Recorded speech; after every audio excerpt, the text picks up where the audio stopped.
So in this video I will be having a look at this custom ROM which features some of the Android 14 beta style customization like the lock screen clock and many more customization. So guys, in my last video I showed you how to flash a dynamic partition custom ROM, and now we will switch to another custom ROM with support for the dynamic partition. Also the steps are pretty simple. So I will be flashing Derpfest OS Community by Spidey. So to flash, just go to recovery and you don't need to wipe anything, just flash the ROM.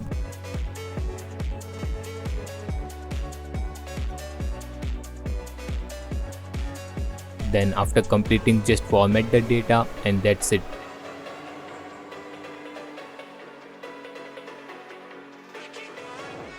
Just a reboot to system and it should work fine. If you want to go back to old non-dynamic partition custom ROM, then the steps are completely different and I will be making a video on it soon, so make sure to subscribe so that you won't miss it. So as you can see, the phone has been booted and we will continue after the setup has been completed. So recently there is a new update and I flashed it just the day before the update came out. So let's do the dirty flashing step as well. The steps are super easy. All you have to do is flash the ROM update without wiping anything at all. So just flash and reboot. You can even enable reboot after installation is complete.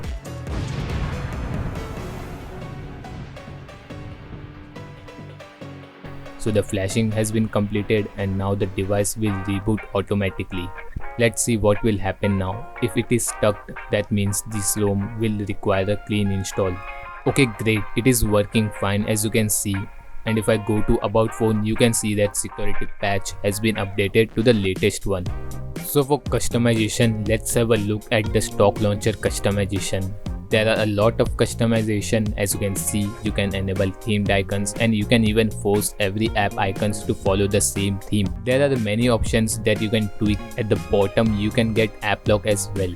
So if you go to wallpaper and styles, you can find some customization like the system UI icons, fonts and icon shape.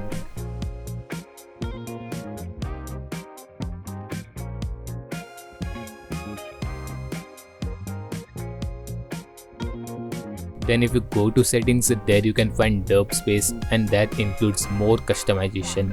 There is battery settings tweaks that you can change. Clock setting styles include these customizations. System UI tuner and traffic indicator is also available.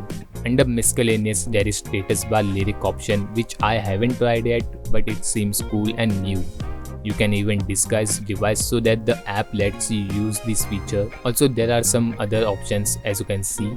For notification customization, there is reticker and it is pretty useful to have as it disables that annoying stock notification pop-up style which keeps getting opened every time accidentally when you are gaming, watching video or going incognito. For quick settings, here are some customization related to quick settings, like you can enable clear all button or you can add footer text as well. You can also change brightness slider, visibility and position. Header image option is pretty cool and looks nice, but there is no option to change the header image. For lock screen UI, you will get these customizations. With this ROM, you get a preview of the lock screen clock font style. Some of the lock screen clock font are like iOS and Android 14 ones, which makes the customization even better. Then these are the other options that you will get. Then for interface customization, you can change the animation style to Android P, which gives nostalgia hit with the modern UI, which looks pretty sleek in my opinion.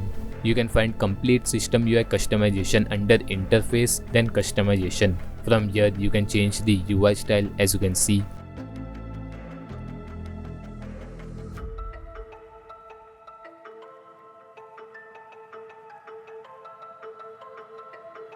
Under Monet settings, you get the option to change the color scheme and it will pick the colors accordingly from the wallpaper. It's much like the color options that you get from wallpapers and style, but with more options. You can also change color source or you can create your own by selecting preset. Luminance and chroma can increase or decrease the brightness and saturation of the colors. Luminance will make the color bright or dark. Chroma is for saturation. If I enable tint background, then you can see the changes as it affects the background color as well.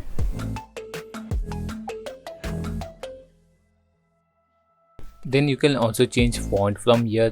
Brightness slider style is available too. For Stone Age users, there is option for navigation bar style as well. You get the option to change complete system UI icons or just the single ones like Wi-Fi or network icon style.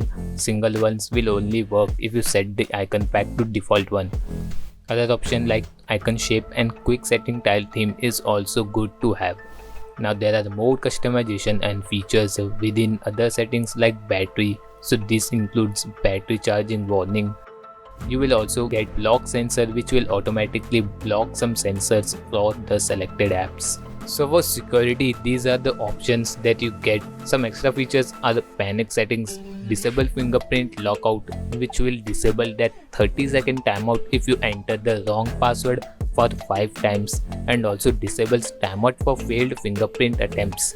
It is good to have if you keep forgetting password and then guessing password while trying 6969 different password. Other than that, there is app lock as well, and you get the option for auto reboot too. Under gestures, you get these options, one of which is quick tap, which lets you double tap the back side of the phone and the selected option will be activated. But it is not responsive, as you can see. I tried multiple times and it worked only one time. Power menu does not include advanced restart option. Buttons include these options, as you can see, and from which the most useful one is long press start. Display settings includes more option too, as you can see, and I won't be explaining those because it might make the video longer and the video might reach up to 69 minutes.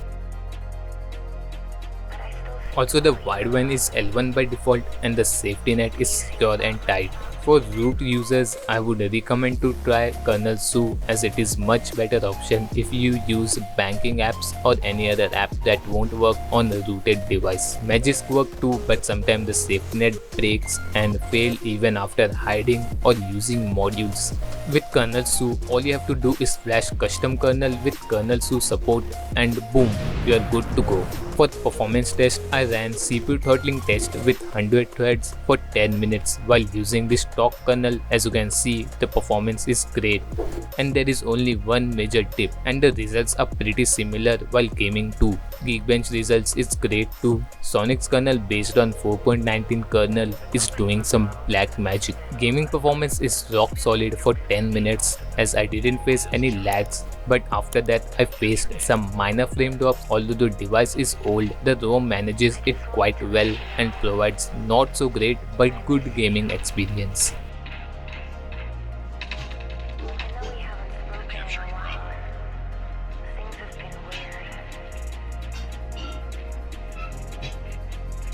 Enemy taking B. Contact enemy C. Reloading. Enemy contact. Reloading. Cover me. Losing Alpha. Enemy in sight. We captured Charlie. We're capturing A. Losing B.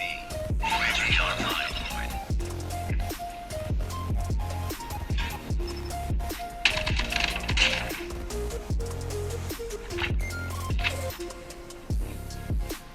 So the flashlight is working, nightlight is also working, and let's check if the camera is working fine or not. Let me change to video mode. See, if I zoom in, then it's gone. This issue is the same as Awaken OS community. You can watch that review from the card on top. If I switch the video quality, then it is working fine. Only 1080p is doomed.